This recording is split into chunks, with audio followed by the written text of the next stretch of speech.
They didn't ask his name. They didn't check his credentials. They saw a black man in a suit and decided he was a problem. One told him the premium lounge was for clients, not couriers. Another leaned in and asked, loud enough for the room to hear, if he was here to clean the floors. He hadn't said a word, but they had already judged his entire existence. No one stopped them. No one questioned it. Because in this building, skin color spoke louder than wealth, silence was safer than fairness, and arrogance was the language of power.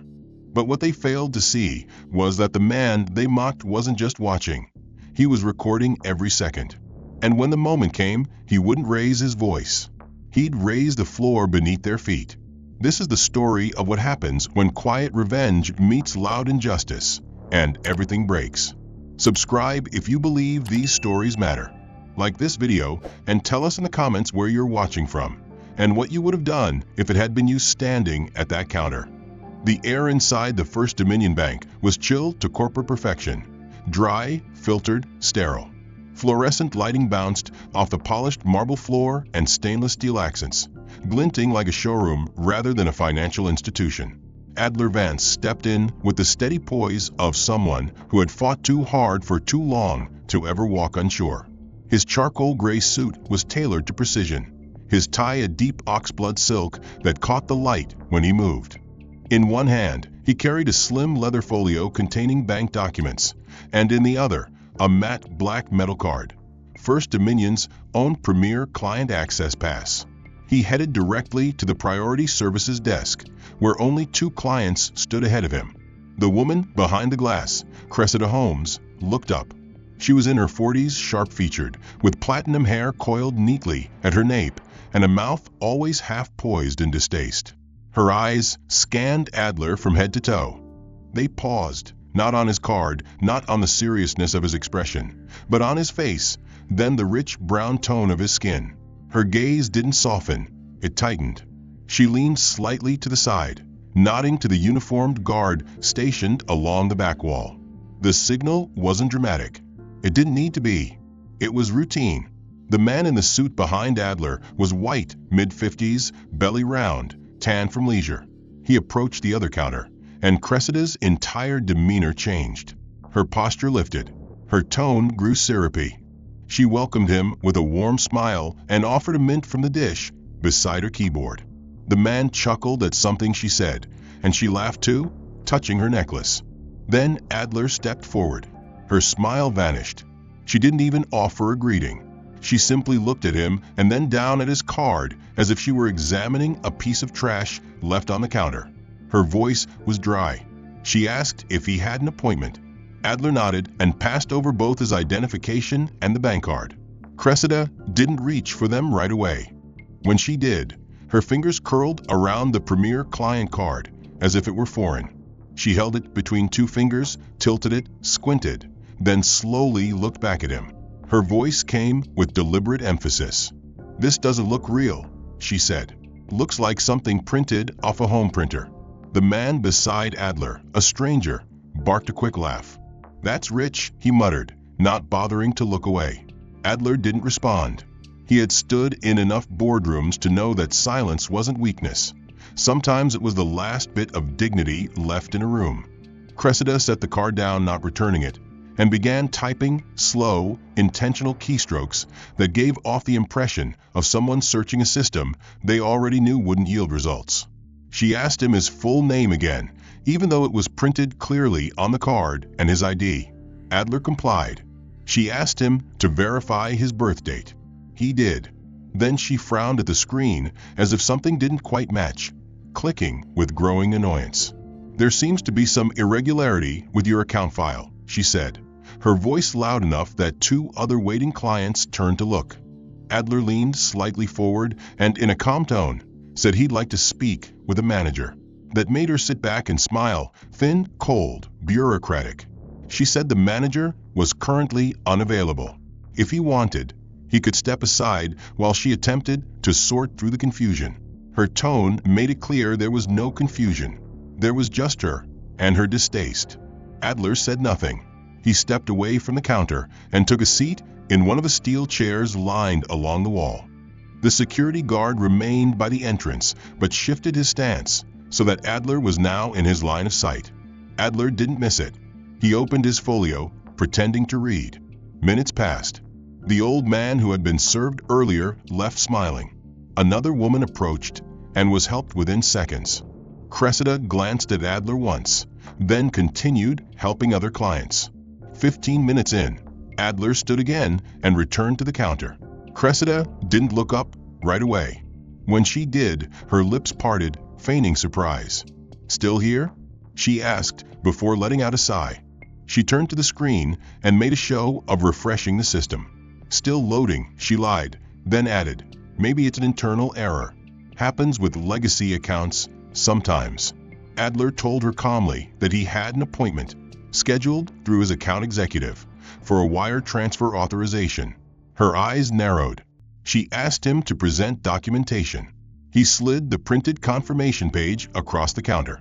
She picked it up with 2 fingers as though it might leave a stain. Then, after scanning it, she shook her head slowly and said the signature didn't match the one on file. Adler blinked. He looked at the sheet, then back at her. It was the same signature he'd used for 15 years. Her voice sharpened. For all she knew, this might be a forged document. Then she looked up at the guard and raised her hand slightly. A signal. Again. The guard moved closer. Cressida Holmes stood at her terminal, flicking between tabs, no longer typing, merely glancing toward Adler every few moments, as if ensuring he hadn't dared to leave his seat. A full 20 minutes passed. Then she called him up again. Her tone was clipped, professional on the surface, but layered with something acidic beneath. As Adler approached the counter, she didn't reach for his documents. Instead, she leaned in just enough to lower her voice, but not her disdain. Her eyes flicked down toward his jaw, pausing on a thin, faded scar that ran just below the corner of his chin. Something from childhood, a forgotten injury, never a source of shame. But Cressida made it one. She tilted her head and muttered, half laughing, that it was funny how some people thought a tailored suit could hide where they came from. Her words were sugar-coated with corporate civility, but the venom slipped through the cracks. Adler blinked slowly. He didn't respond. She smirked, clearly pleased at the lack of reaction, and added that he might find more accommodating service at the express check-cashing counters near the highway, the ones where the chairs were plastic and nobody asked questions about paperwork. Her voice was louder now, just enough for the surrounding clients to hear the suggestion, to let the implication do its work. Behind him, a man chuckled again. Adler's spine stayed straight, his chin slightly lifted. He uttered no reply.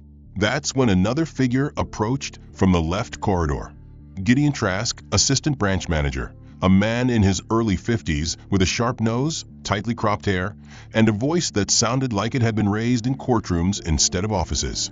He stepped forward briskly, nodding once toward Cressida, then addressing Adler without introduction. His eyes didn't meet Adler's. They hovered somewhere above his forehead, like he was observing a stain on the wall. He asked Adler to remove his hat. Adler, who wasn't wearing one, looked confused.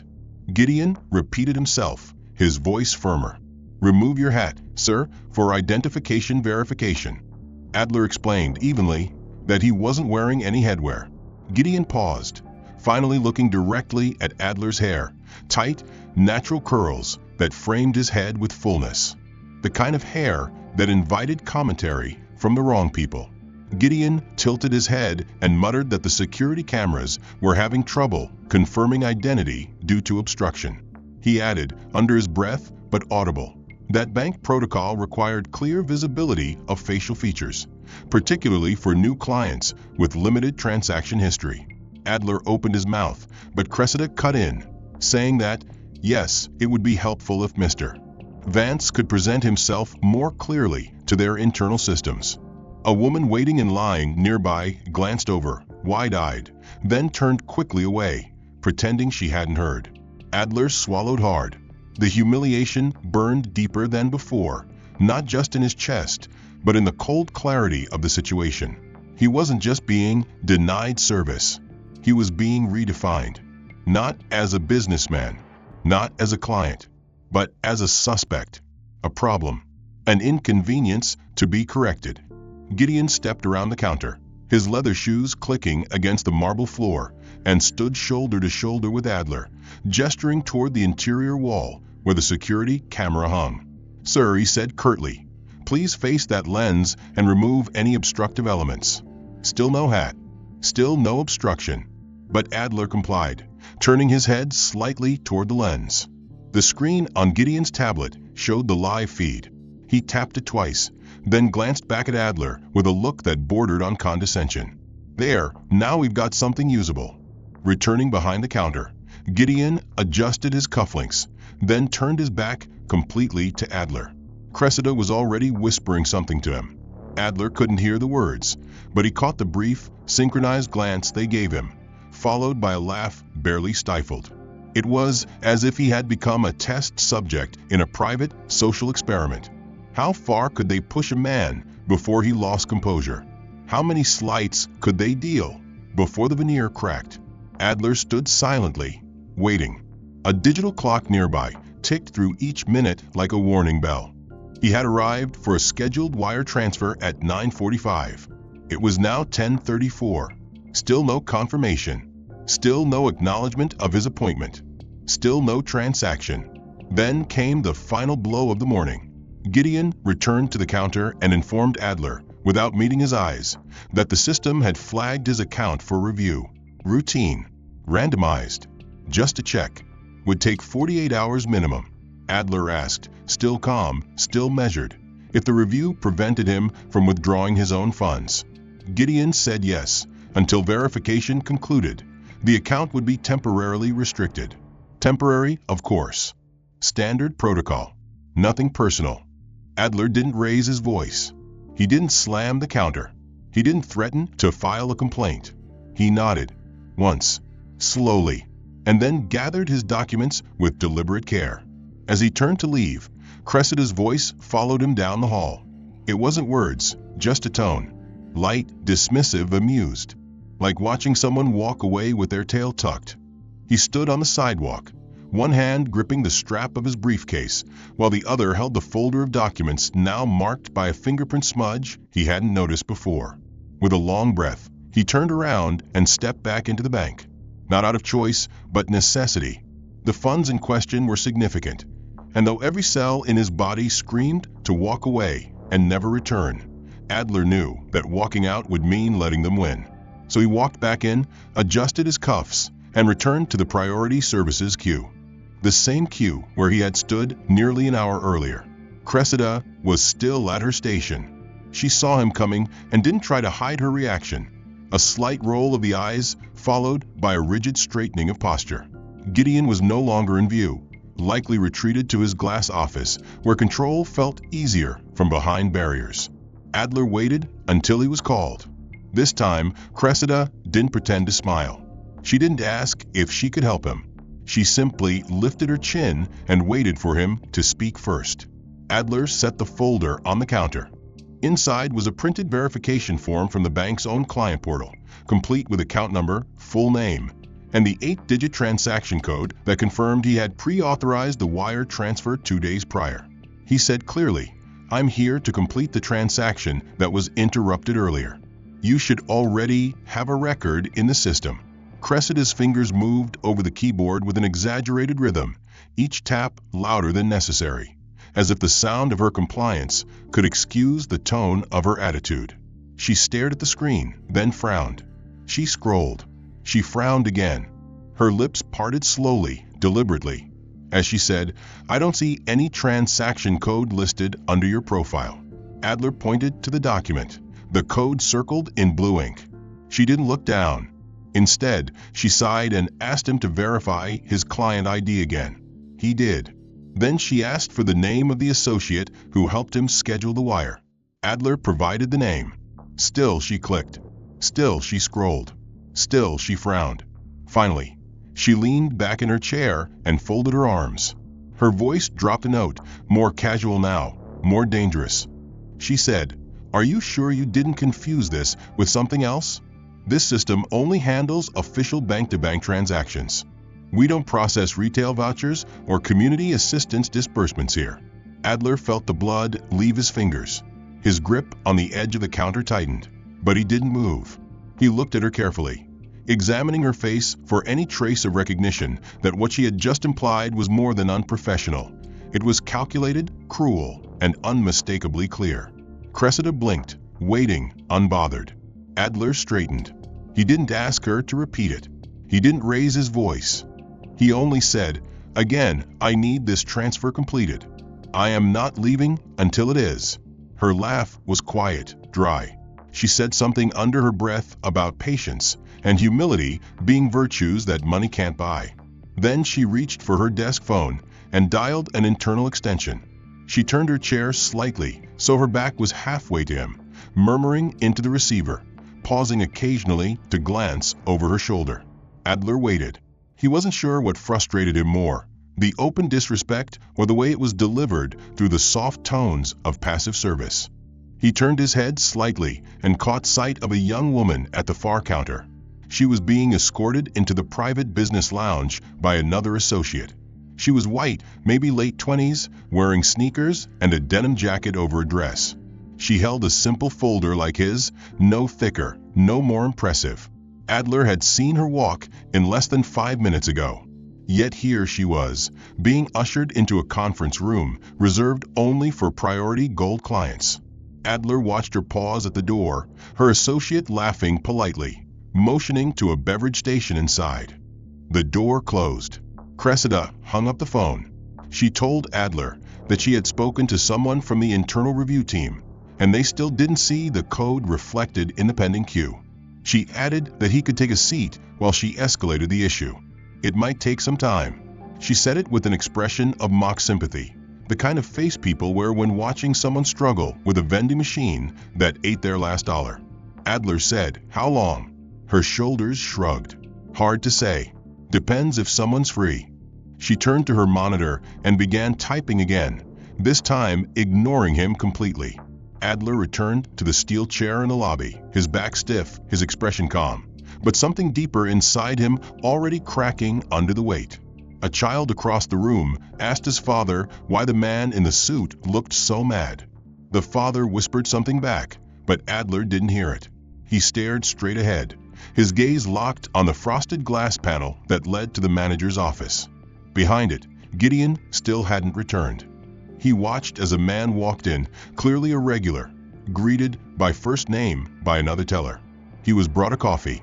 The electronic display board above the counters kept flipping through numbers that seemed to skip over him entirely. The air conditioning hummed above, sterile and indifferent, while the smell of synthetic floor polish mingled with the distant scent of burnt coffee. Somewhere deep in the bowels of the bank, a printer whirred quietly, churning out forms that would never reach his hands. Then Gideon Trask reappeared. He walked through the frosted glass door with a measured pace and a dry smirk tugging at the corners of his lips. His jacket was unbuttoned now, revealing a silver tie clip that caught the light as he approached Adler with the deliberate gait of someone performing. As he came close, he didn't ask if Adler needed help. He didn't apologize for the delay. Instead, he lowered his head slightly and sniffed the air with exaggerated curiosity.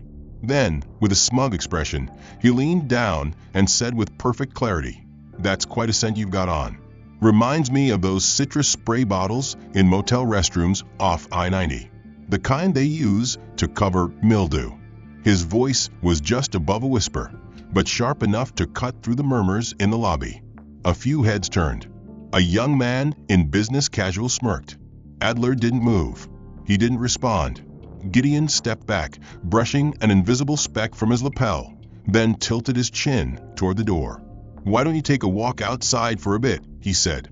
"Fresh air might be good for all of us." Adler stared at him without blinking. Gideon continued, his tone now louder, more performative, addressing no one and everyone. "Sometimes when folks hang around too long, it starts to feel like loitering, not banking. Know what I mean? There's only so much our fragrance diffusers can handle." He chuckled, but it wasn't a laugh meant to be shared. It was a dagger dressed as a joke. Adler's fingers clenched slightly around the folder, but he said nothing. He just stared straight through Gideon, through the polished marble walls, through every insult piled onto him since the moment he walked through the front doors. Gideon's smirk faltered when Adler didn't take the bait. He turned on his heel, walking back toward the counter with exaggerated indifference.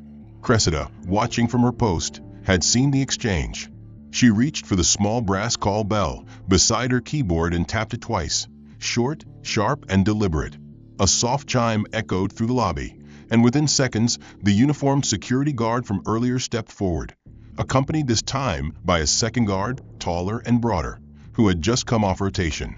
Cressida raised her hand casually and pointed toward Adler, then leaned toward them, whispering something that drew a frown from one and a nod from the other. Adler watched as the taller guard started walking toward him. The other hung back, blocking the entryway, just far enough not to be obvious. The taller one approached with slow authority, pausing just beside Adler's chair. "Sir," he began, "we've received a report that there may be an unauthorized visitor on the premises." Adler looked up at him, expression calm, voice even. "I have business here. I have documents. I've already spoken with your staff." The guard shrugged slightly. "I'm just following protocol, sir. You mind stepping outside while we verify your account status? We'll call you back in shortly." Adler responded firmly. "I've already waited over an hour. I'm not stepping anywhere." The guard didn't raise his voice. He just stood taller. Cressida's voice rang out suddenly from across the room.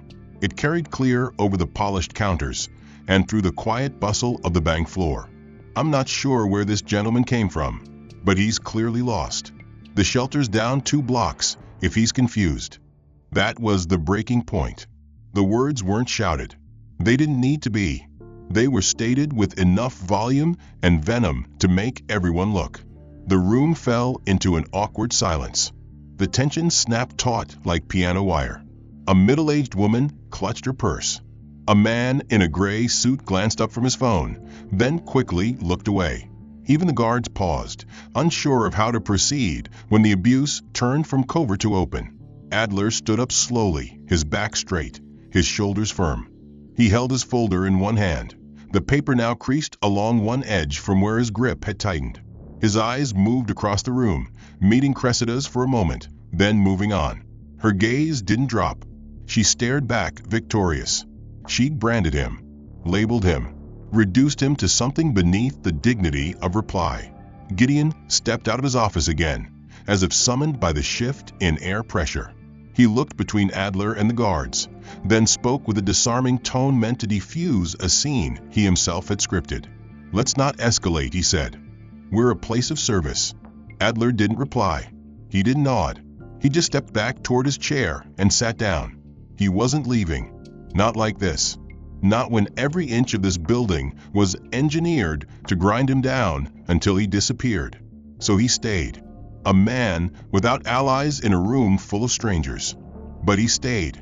The guards hesitated. The guards had backed off. The receptionist kept her eyes on her screen, and Cressida continued tapping at her keyboard with mechanical detachment. But everyone knew that tension still lingered like an aftertaste. The calm that followed humiliation was never real. It was an illusion, a recalibration of power by those who assumed they still controlled the terms. Adler sat upright, eyes forward, legs crossed neatly at the ankle, his leather folder resting again on his knees. Minutes passed. Then a new figure entered the stage. The glass door near the back of the branch opened, and from it emerged a man in a navy pinstripe suit, silver pocket square folded like a dagger's tip, his steps deliberate, his chin held high in the way of men who believe in invisible crowns. His name badge read, Vern Maddox, Regional Operations Director. He did not pause to introduce himself. He did not look to Cressida or Gideon for briefing. He walked directly toward Adler, leaned slightly forward, and in a tone barely restrained by corporate etiquette, asked him to come with him to the Service Compliance Division, which, as Adler knew all too well, was a euphemism for the complaint sub-basement, a windowless, soundless chamber where grievances were buried under paperwork until they decomposed. Adler responded with firm composure that he had no complaint, only a pending transaction. Vern's smile did not waver, but his eyes sharpened. He gestured toward the floor. "Sir, we believe your inquiry would be best handled outside of our executive floor." Adler repeated that he had an appointment, documentation, and a wire transfer to complete. Vern's gaze dropped to Adler's feet, scanning his shoes, once fine Italian leather, now softened with wear, the soles slightly faded, but clean, dignified. Vern arched an eyebrow, then said plainly, "I'm not sure these floors were designed for wear like that." Adler didn't flinch. Vern continued, low but forceful. "The carpet here is reserved for a clientele that reflects a particular standard." Adler inhaled slowly. Then, with deliberate motion, he opened his folder, removed a sealed envelope, and held it out. Inside was the original signed agreement for a multi-party transfer involving a six-figure amount from a dormant investment account to a partner firm registered in Connecticut. The names were there, the routing instructions, the account authorization, everything. Vern took it without hesitation. He unfolded it in a flourish, scanned it once, scoffed, then, without pause, ripped it in half. The sound tore through the lobby like fabric tearing in a funeral. He let the halves flutter to the floor like dead leaves, and his voice rang cold. "This," he tapped the air where the document had been, "this is not something we will be processing today." Adler remained seated. He said nothing. His fingers pressed against his thighs. Vern added, louder now, "Your request has been denied. If you feel the need to escalate, I suggest you do so through appropriate channels. Or, better yet, wait for the off-peak hours. These terminals," he gestured to the polished counters, "are for high-volume clients with verifiable portfolios." Adler stood, his back straight, his jaw still. He met Vern's eyes. Vern narrowed his own. He said, calmly but with sharpened disdain, "There are patterns, you understand? Certain zip codes, certain histories, certain expectations. We can't always be accommodating to paper that shows up from places where verification becomes difficult." Adler said only this, "The address on that form is registered under the Federal Corporate Registrar. It's not a neighborhood, it's a trust." Vern smiled tightly. "Doesn't change the scent. Doesn't change the tone." He pointed to the floor, where the torn contract still lay. Then he looked around the room, inviting confirmation, validation. No one spoke. Cressida pretended to type. Gideon remained behind the glass. The clients, waiting, averted their eyes. A child fidgeted in his mother's lap. The man in a tailored suit who had walked in minutes ago was now sipping espresso in the private suite behind Adler. Silence pressed like weight. Adler knelt, picked up the two halves of the contract, folded them calmly, and placed them back in his folder. He didn't thank Vern. He didn't nod. He didn't leave. He walked, not to the doors, not to the service hallway, but back to the same chair in the waiting area. He sat down, legs crossed again, hands resting on the folder as though guarding a flame no one could see. Vern's eyebrows lifted slightly, but he didn't press. Instead, he returned to the corridor from which he came, brushing a speck from his sleeve as he passed through the frosted door. Adler sat, still, in place. His mind raced. The fire beneath the surface, no longer just smoke, but flame, contained only by discipline honed through years of being told no in places built to keep his kind out. The original document was torn, yes, but not destroyed. Digital copies existed. And more importantly, the people who had signed it were not minor players. The air inside the lobby had thinned into something stale and stagnant, thick with the unspoken understanding that what had just occurred, an executive manager tearing up a legal document and denouncing a client in front of witnesses, was not abnormal, but enforced culture. No one had come to his defense, not even those who had seen everything unfold with their own eyes. They had chosen complicity wrapped in silence, and Adler knew it wasn't fear that kept them quiet, but comfort. Meanwhile, just past the counters where Cressida continued clicking at her keyboard with performative effort, two junior associates stood behind the frosted glass divider that separated staff from clientele. One of them, a young man named Nathan with a fresh college degree and tie still too tight around his neck, leaned toward his colleague, whispering with a laugh tucked behind his palm. "Maybe he's a plant," he said, "the type that walks in off the street in a rented suit hoping for a payout when someone slips up." The colleague, A woman named Mallory with a neat ponytail and the permanent expression of someone always watching but never involved, replied under her breath, "Or a scammer. They've been dressing sharp lately to look the part. Saw something just like this last week in Jersey." Adler, though physically distant from their station, could still hear their words. They weren't exactly trying to hide them. His hearing, honed by boardrooms where condescension often took the shape of backhanded compliments and polite dismissals, picked up every syllable, every laugh, every pause. He didn't react. He simply listened. A man in a blue vest near the teller line turned to his wife and murmured, "That guy hasn't moved in hours. What's he even doing here?" She looked, shrugged, and said maybe he was trying to sue someone. People like that always want something for free. At the edge of the concierge desk, another client, well-dressed and ruddy-faced from a round of golf, stepped forward impatiently. He had only been inside for 5 minutes and already had a latte in hand and a premium account rep at his side. As they passed Adler, he smirked and commented, loud enough to carry across the polished floor, "I'm just saying, it's a little odd to wear $1,000 threads, but still sit around like you don't know where you belong." The rep didn't laugh, but didn't disagree. Back at the teller station, Rachel, the senior service coordinator, leaned toward Cressida as Adler remained motionless in his seat.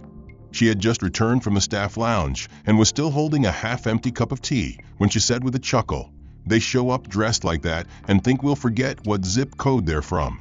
Cressida didn't look up.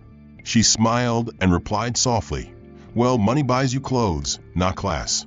Rachel's smirk sharpened. She added, "Or the right face."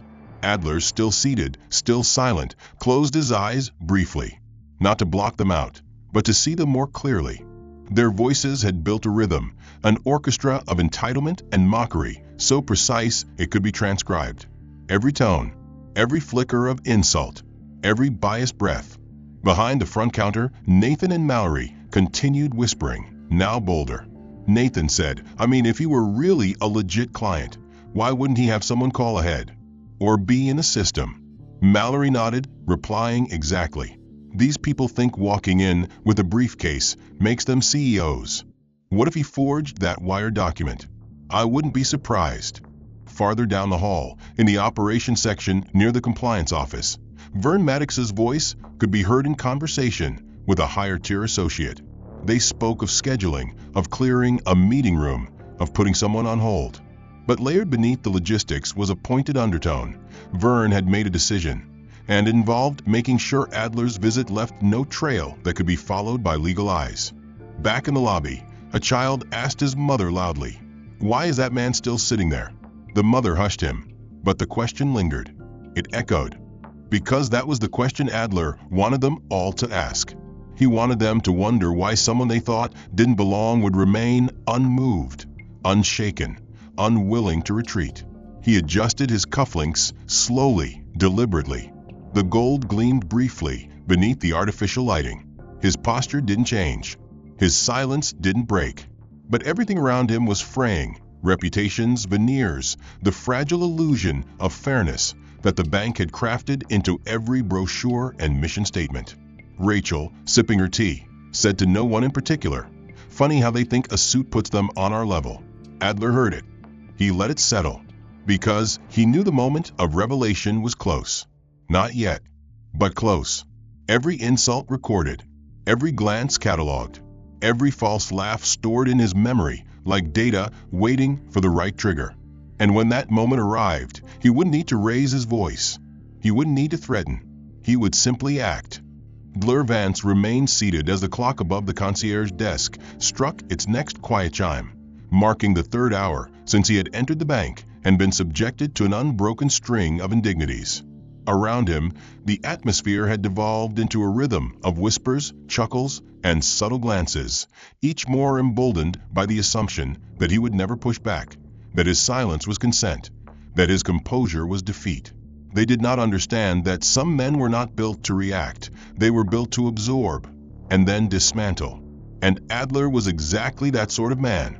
He slowly reached into the inner pocket of his jacket, not hurried, not theatrical, and retrieved a slim, unbranded black phone unlike the one most professionals carried.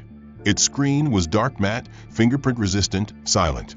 He tapped the screen once, then pressed and held a single icon at the bottom corner. It opened a secure prompt. He spoke only 5 words. His voice was soft, emotionless, unflinching. Activate Protocol Phoenix. Across the globe, in 4 financial hubs, Zurich, Singapore, New York, and Toronto, servers that had remained dormant for months flickered to life. At the same moment, an alert appeared on the terminal of the international audit team of Valcor Holdings, the private equity firm that, through an intricate web of shell companies and silent partnerships, held controlling shares in nearly 30 financial institutions across 6 countries, including First Dominion Bank. Adler Vance was not simply a client. He was the architect of its real ownership structure. Through Phoenix, a code embedded deep in the protocol of the firm's operating hierarchy, Adler could override executive access in cases where fraud, discrimination, or ethical violations were flagged against core subsidiaries. And this morning, after 3 hours of recorded slander, interference with authorized capital movements, and unambiguous systemic prejudice, Phoenix was no longer dormant. At the same time, in the headquarters building 5 blocks from the branch, an executive assistant named Lorna Barrett glanced at her screen as it lit up red. Emergency Chain Authorization Request. Level 2. Identity Verified. Advance. She dropped her coffee. Within 15 minutes, 3 of the firm's managing directors were pulled into a virtual briefing. Within 25, Adler's identity had been confirmed, flagged, and cross-referenced across 9 active compliance investigations, 2 of which were under direct scrutiny from the Office of the Comptroller. At minute 37, the regional director of First Dominion was pulled out of a charity luncheon, escorted back to his car without explanation. Inside the branch, Cressida continued speaking to Rachel in hushed tones, still amused with the performance they believed was ongoing. Gideon remained locked in his office, eyes on quarterly targets and upcoming audit cycles, completely unaware that the audit had already begun. Vern Maddox, meanwhile, had left for a site inspection across town, unconcerned and smug in the assumption that no paper trail would ever trace back to his words, or the torn document. At minute 44, Adler received a silent ping. His phone remained in his hand, resting on his knee. He didn't smile. He didn't gloat. He simply looked at the confirmation message. Access Chain Verified. You are now lead executive authority over Region Tier 2 assets. Do you wish to proceed with board-wide override? He tapped once. Yes. Inside the branch, the first sign came when Cressida's computer locked. She frowned, tapped the keys, and attempted to refresh her screen. Nothing. Rachel glanced over and noticed her own terminal had frozen, the login screen blinking red. A system-wide update? Cressida muttered, but there was no IT memo. Then the lights above the priority client suites dimmed slightly, flickered once, then returned. A moment later, the landlines behind the counter began ringing, not the standard internal extension tone, but the secured executive line that no teller ever touched unless directed. The receptionist picked up hesitantly, her face drained of color. She set the phone down and stood immediately. Within 50 minutes, 2 unmarked black sedans pulled up outside the branch. Inside them, 2 compliance officers from the executive division stepped out, each wearing identification badges that bypassed all layers of regional access. They didn't wait to be greeted. They didn't ask for Vern. They didn't speak to the branch manager. They walked straight to Adler. "Sir," one said with a firm nod, "we're here at your request. Shall we begin?" Adler rose. He nodded once, then turned toward the waiting staff. The receptionist stepped back. Cressida looked up, confused. Rachel stood frozen. Gideon came out of his office and stopped mid-stride when he saw the 2 officers. One of them turned to the room and said clearly, "Please vacate the floor. This location is now under compliance audit by executive order. All files, terminals, and employee stations will be reviewed. No exceptions." Cressida opened her mouth to speak, but before she could form a word, her terminal shut off completely. A message flashed, locked by internal review. Await clearance. She stepped back, lips parting in disbelief. Gideon tried to protest, stepping toward the lead officer, but was handed a printed memo on First Dominion letterhead. Emergency Executive Override, authorized by primary ownership stakeholder. As his eyes scanned the name at the bottom, his throat dried.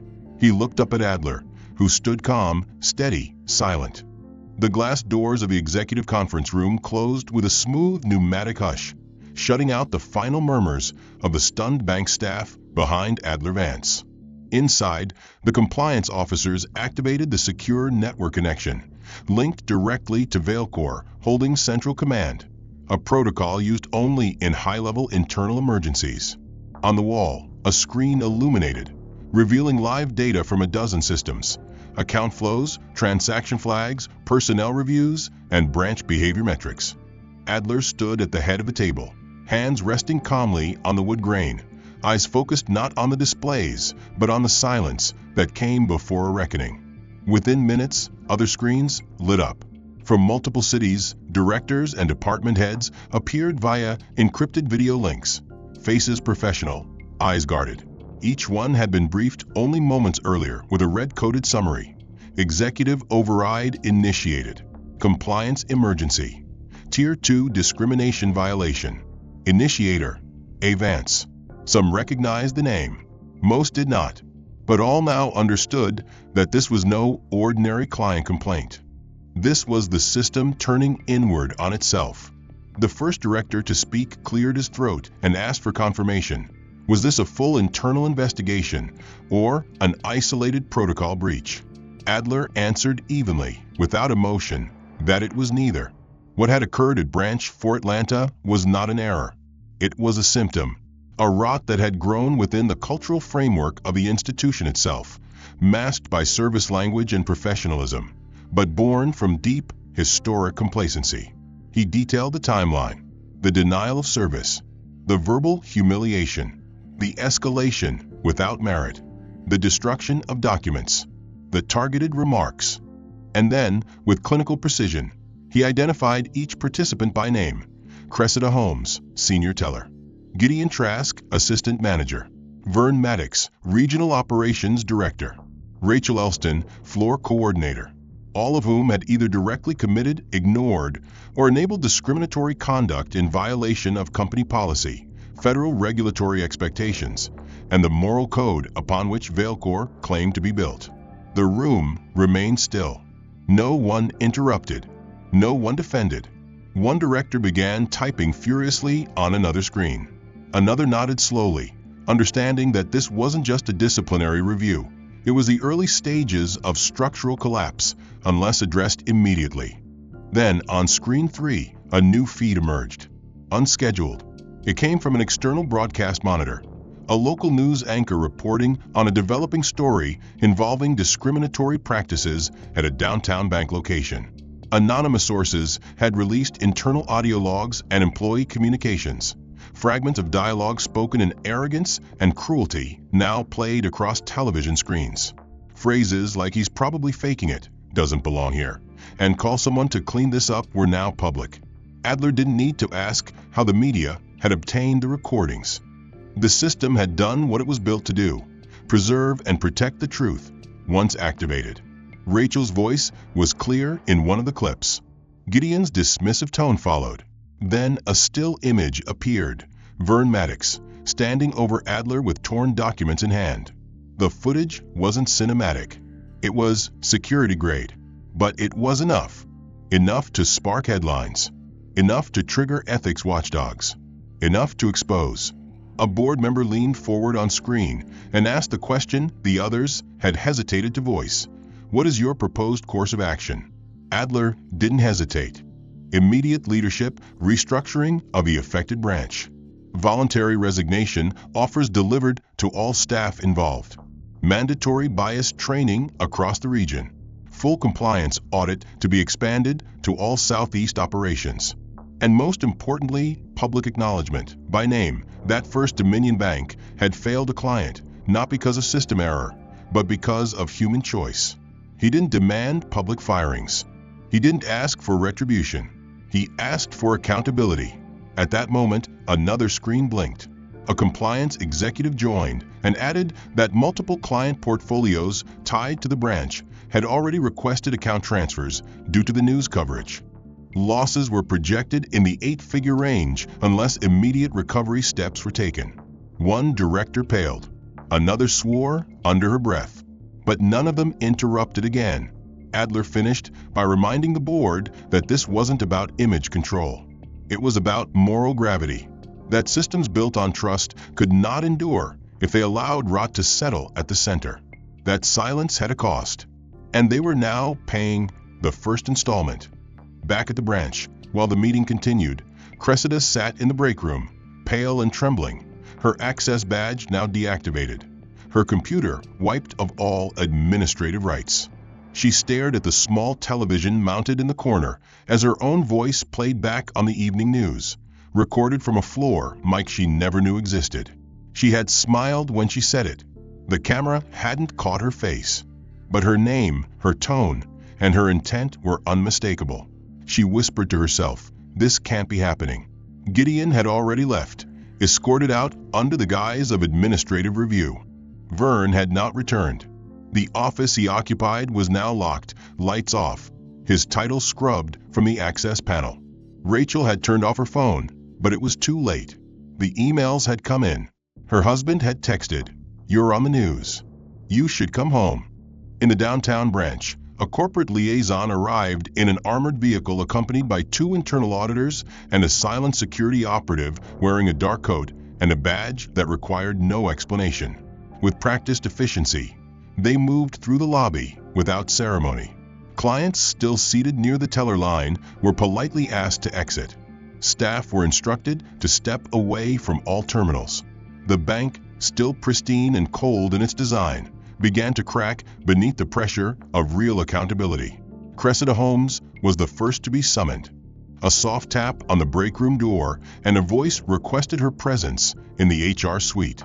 She stood, shoulders square, chin lifted with the brittle confidence of someone still clinging to plausible deniability.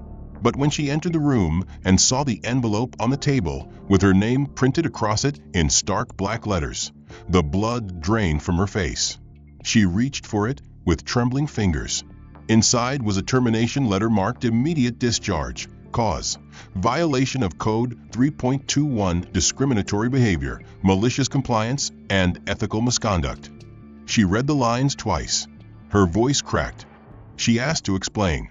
The compliance officer, expression fixed, replied calmly, "This is not a discussion. You are to surrender your badge, keys, and system credentials. Your access is revoked." In another building, Vern Maddox sat in his car, watching the news on the dashboard screen, eyes wide, lips parted. His phone buzzed with a series of alerts, calls from legal, from public relations, from a block number marked DOJ inquiry.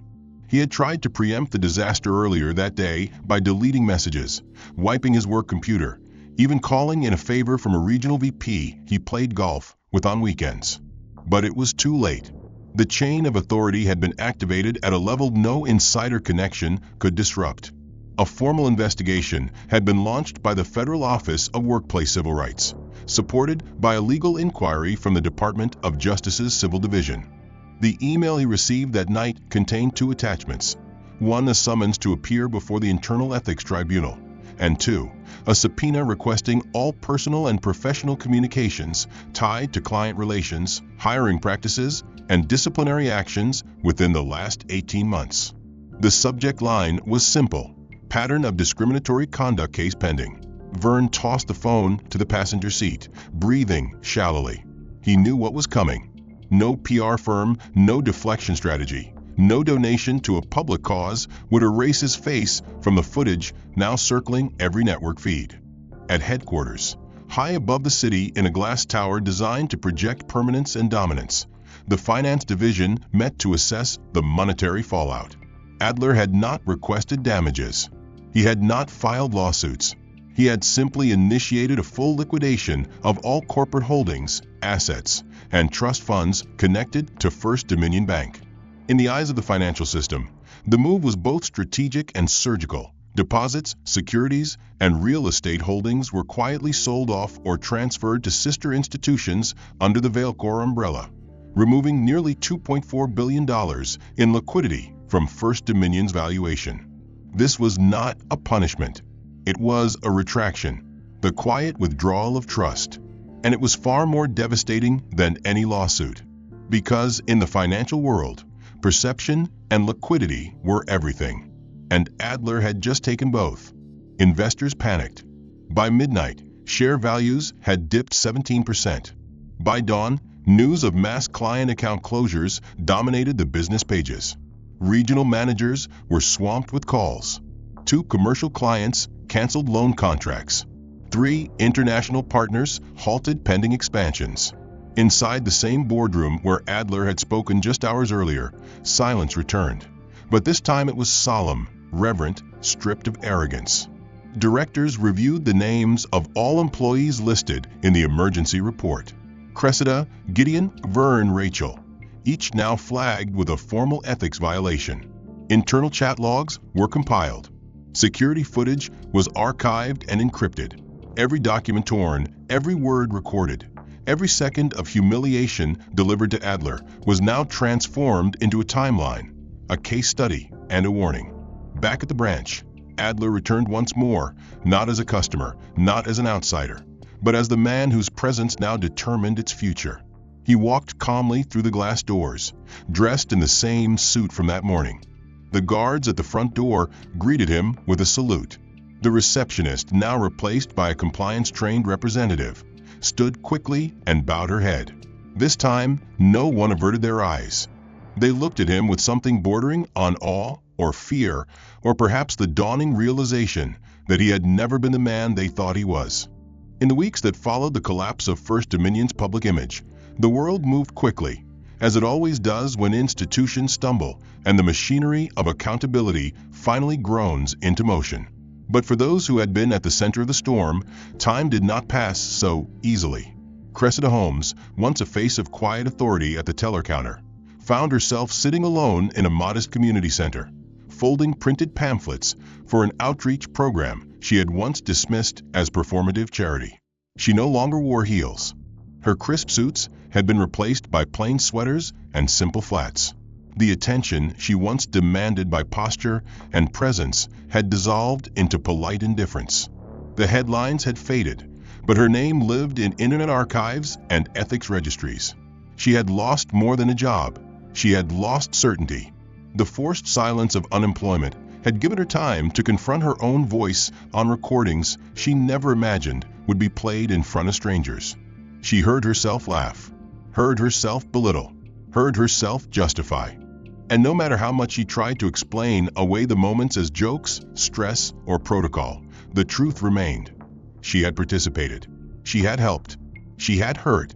It was on a rainy Thursday morning, alone in a borrowed office, that she began writing the letter. Her fingers hovered above the keyboard, then stopped. Something about typing felt too easy, too impersonal. She pulled out a sheet of stationery and began by hand. Mr. Vance, I don't expect you to read this. I wouldn't. But I've spent every day since that morning thinking about who I was before you walked in, and who I've been forced to see since you left. I was not a good person. I might still not be. But I want to do better. I want to begin somewhere. I'm helping with a small seminar next month. It's about racial equity in financial institutions. I'm not leading it, I'm listening. But if you ever chose to attend or speak, or even just sit in the back to remind us what ignorance looks like when it stares you in the face, I'd be grateful. Her signature was small, tight, unsure. She mailed it with no return address. Elsewhere, in a federal hearing chamber lined with quiet observers and sharpened pens, Vern Maddox took the stand. His tailored suit remained, though the posture had changed. His voice, once slow and condescending, now carried a different cadence, not of regret rehearsed, but of a man who had been made to face a mirror held too long by others. In his prepared statement, he acknowledged his actions with clarity. I made assumptions. I dismissed a man because of where he stood, how he looked, and how easily I believed I understood him. He did not excuse himself. He did not deflect. When asked what he would do moving forward, he said only this: I intend to fund what I once failed to protect. A month later, the Marcus Foundation was quietly launched, named not after Adler, but after Adler's younger brother, who had grown up in public housing and passed away at 19, never given the opportunities Adler fought for. The foundation would offer scholarships to young black students interested in finance, ethics, and law, fields where representation still remained a struggle. Verne made no public speech about it. He didn't seek redemption. He sought restoration piece by piece. Adler Vance, meanwhile, declined to return to the bank's boardroom. He had no interest in reassuming a seat at a table he had already flipped. Instead, he traveled. Quietly, he visited branches across the country, anonymously, watching interactions between staff and clients, listening to tones, observing details no quarterly report could reflect. When asked what he wanted, he replied simply, "I want to see if they've learned." He spoke rarely, but when he did, his words carried the weight of a man who understood that justice is not about revenge. It is about building something no one can tear down without tearing down themselves in the process.